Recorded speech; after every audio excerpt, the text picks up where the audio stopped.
આજે તો મને સવારમાં શું કહેવાય રોવડાઈ છે। આજે મારા લંચમાં છે લચ્છા પરાઠા। દેવમ માટે બનાવ્યા હતા તો મારી માટે એ જ બનાવી દીધા મેં। આજનું અમારું ડિનર થઈ ગયું છે રેડી।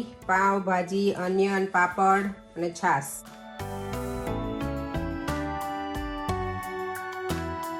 મોર્નિંગ, જય શ્રી કૃષ્ણ, જય સ્વામિનારાયણ। કેમ છો બધા? આજે ગુરુવાર છે।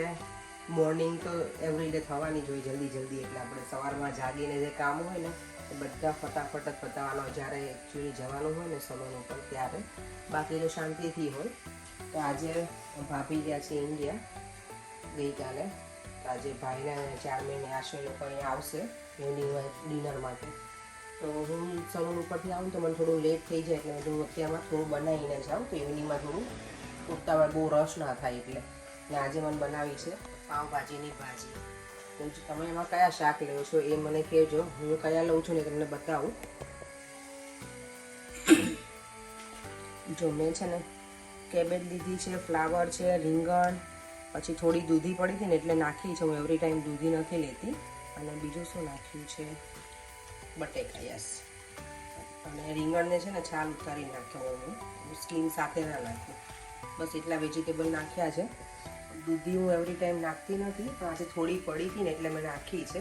દૂધી એમ સારી, ઘણા લોકો બટેકા ના ખાતા હોય ને તો દૂધી તમે યુઝ કરી શકો।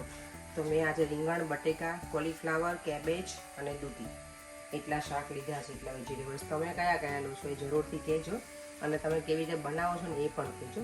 હું આજે થોડી ઉતાવળમાં છું એટલે હું મારી રેસીપી ખબર નહીં હું ફૂલ આપી શકીશ કે નહીં, પણ જો આ ટાઈમ સેટ થશે તો આપતી જઈશ। નહીંતર પછી નેક્સ્ટ ક્યારેક હું બનાવીશ પાવભાજીની ભાજી ત્યારે તમને આપીશ। અને પાવભાજી જોડે તમે લોકો પાવ ખાઓ કે પરોઠા ખાઓ કે ભાખરી ખાઓ એ પણ કહેજો। તો ચાલો ફટાફટ હવે બનાવી લઉં। આજે તો મને સવારમાં શું કહેવાય રોવડાઈ છે। કોણે રોવડાઈ ખબર છે? ઓનિયન સમારીને કોને આંખમાંથી પાણી નીકળે કહેજો। ઘણાને ના નીકળતું હોય।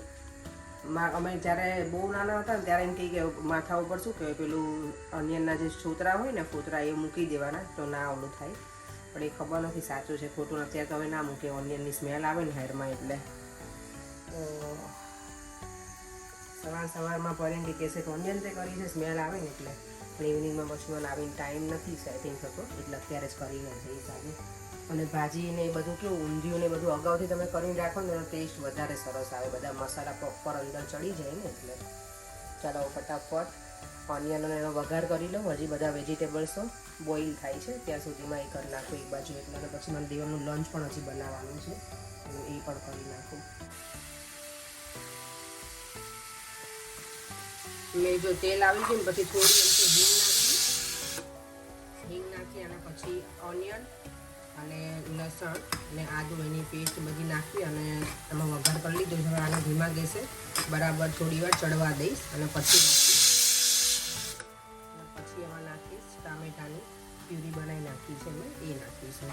ફ્રેશ ટામેટા હોય ને એને થોડા ક્રશ કરી નાખવાના એટલે કલર એ સારો આવે અને થોડું થિકનેસ પણ સારું થઈ જાય એની જોડે બરાબર। અને યસ, તમે લોકો ભાજી પાવ હોય તો એ ભાજીમાં તમે લોકો હળદર યુઝ કરો કે ના કરો? કારણ કે ઘણા લોકો નોર્મલી છે ને આપણે બહાર ખાઈએ ને સ્ટ્રીટમાં કે રેસ્ટોરન્ટમાં એ લોકો આઈ ડોન્ટ થિંક સો હળદર યુઝ કરતા હોય। હું પણ નથી કરતી કારણ કે બધા કે પાવભાજીમાં હળદર ના હોય, ખાલી લાલ મરચું જ હોય। પણ ખબર નહીં, મારે હું ગમે એટલું ઓઇલ નાખું તો તેલ ક્યારેય એવું ના લાગે કે ઉપર આવ્યું છે એવું। તો તમે શું કંઈ બીજી ટ્રીક અપનાવો છો તો કહેજો પાવભાજીની ભાજીમાં। મને છે ને ભાજી ઉપર તેલ તળતું હોય ને તો મને મજા આવે, કારણ કે આપણે રેસ્ટોરન્ટમાં ઇન્ડિયામાં ખાઈએ ને પાવભાજી હોય પણ એટલી મસ્ત હોય ને એમ લાગે કે પ્રોપર છે એમ। અને અહીંયા ગમે એટલું ઓઇલ નાખીને તો થતું નથી એટલે શું ખબર, પણ હું ટેસ્ટ સારો હોય એવું નથી ટેસ્ટ સારો ના હોય। તો ચાલો હવે ફટાફટ બનાવી લો। અને પાવભાજી મસાલામાં જો હું છે ને મુંબઈનો પાવભાજી આવે છે ને બાદશાહનો એ યુઝ કરું, ક્યારેક આ એવરેસ્ટનો છે એ કરું, જે પણ હોય એ કરી લઉં। અને હમણાં કંઈક પેલા બીજા ગજાનન કે ગજેન્દ્રના એના પેકેટ લાવ્યું હોય તો એ પણ કરી લઉં। દેવમને છે ને આજે સ્કૂલમાં છે ઇજિપ્શિયન કંઈક ડ્રેસ કોડ છે એ લોકોનો, તો એને આવું પહેર્યું છે દેવમ। જેમ જોતો બેટા મારી સામે આજે એટલું બધું લેટ થઈ જતું હતું ને એટલે ઘરેથી ફટાફટ નીકળી અને જો સ્ટેશન સુધી પહોંચી ગઈ છું. અને રસ્તામાં આવતા આવતા આજે હું કોમેન્ટ રીડ કરતી હતી, કારણ કે કોઈએ કમેન્ટ કરી હોય ને તો એ પછી હું જોતી હોય, બધું રીડ ને એવું કરતી હોય. તો રચના બેન છે, એનું આઈડી છે આઈ થિંક 1896 રચના. તેમની કોમેન્ટ હતી કે માણસનું મહાન બનવું એ તો સામાન્ય છે, પણ એમના જીવનમાં પ્રતિષ્ઠા મળ્યા પછી પણ સામાન્ય માણસ બની રહેવું એ સૌથી મહાન છે. સરસ વાક્ય હતું, મને બહુ જ ગમ્યું, એટલે મેં કીધું લાવો તમારા લોકો સાથે હું શેર કરું. અને આજે મસ્ત મજાની જો ઠંડી લહેર આમ આવે છે. પ્લેટફોર્મ અત્યારમાં એટલું બધું બિઝી નથી. હમણાં મારી ટ્રેન આવી જશે આઈ થિંક 3 મિનિટ્સમાં. પછી મારું એઝ યુઝ્યુઅલ જે રૂટીન છે સલૂન પહોંચીશ. અને આજે આજે થોડી બિઝી છું એટલે ટાઈમ નહીં મળે વિડીયો શૂટ કરવાનો. પછી ઘરે જઈને પાછું કેરી ઓન કરીશ. ચાલો મળીએ હવે સલૂન ઉપર. આજે મારા લંચમાં છે લચ્છા પરાઠા. દેવમ માટે બનાવ્યા હતા તો મારી માટે એ જ બનાવી દીધા મેં. તો ચાલો ફટાફટ લંચ કરી લો, પછી મારે ક્લાયન્ટ હમણાં આવવાની છે તો હું થોડી બિઝી છું. એટલે લચ્છા પરાઠા કોને કોને ભાવે છે કહેજો. હું લચ્છા પરાઠા એટલે એટલી પરફેક્ટ ના બને પણ સારા, ટેસ્ટમાં સારા છે. મેં સવારમાં એક ખાધું હતું એટલે ખબર છે. કડી યોગર્ટ જોડે ખાઈ લઈશ હવે. ચાલો તો કામ મારું ફિનિશ થઈ ગયું છે, ખતમ અત્યારે. અને હવે ઘર તરફ જવા રવાના થઈ ગઈ છું. અને આજે મોર્નિંગમાં છે ને વહેલા જાગીને મેં ભાજી બનાવી પાઉંભાજીની, કે ચારમીન, યાશી અને ભાઈની લોકો જમવા આવે ને એના માટે થઈને. અને પછી પરેને મેં કીધું હતું તમે ટેક્સ્ટ કરી દેજો કે ભાઈને ફોન કરજો એમ જમવા માટેનો. તો ફોન કર્યો ને તો કેવો દાવ કર્યો છે ખબર છે આજે અમારે. ભાઈ કે જમવાનું પડ્યું છે એટલે અમે આજે નહીં આવીએ. અને મેં ઓલરેડી સવારમાં ભાજી બનાવી નાખી હતી. એ બધા હતા ને એટલા માટે જ મેં પાઉંભાજી બનાવ્યા.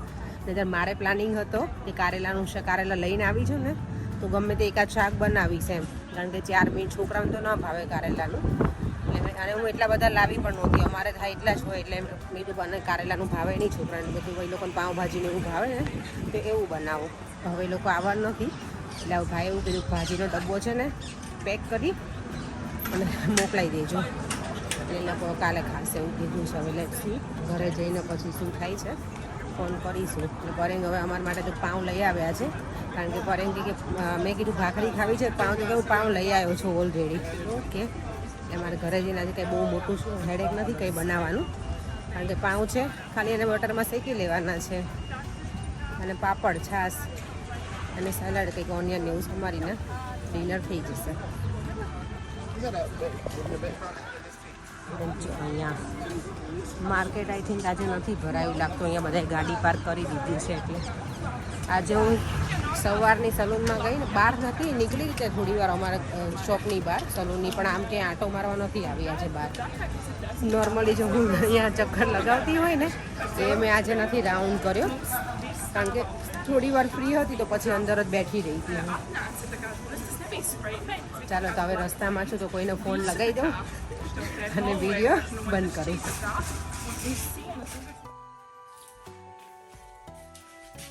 શું કરે દેવામ? Logging કરે છે. આજે શું બનાવ્યું છે ખબર છે તને ડિનરમાં? I think pav bhaji છે. You think pav bhaji? How you think pav bhaji? એવું રીતે કેવી રીતે થિંક કરી લીધું? Because smell આવી ગયું. સ્મેલ આવી ગયું. ઓકે.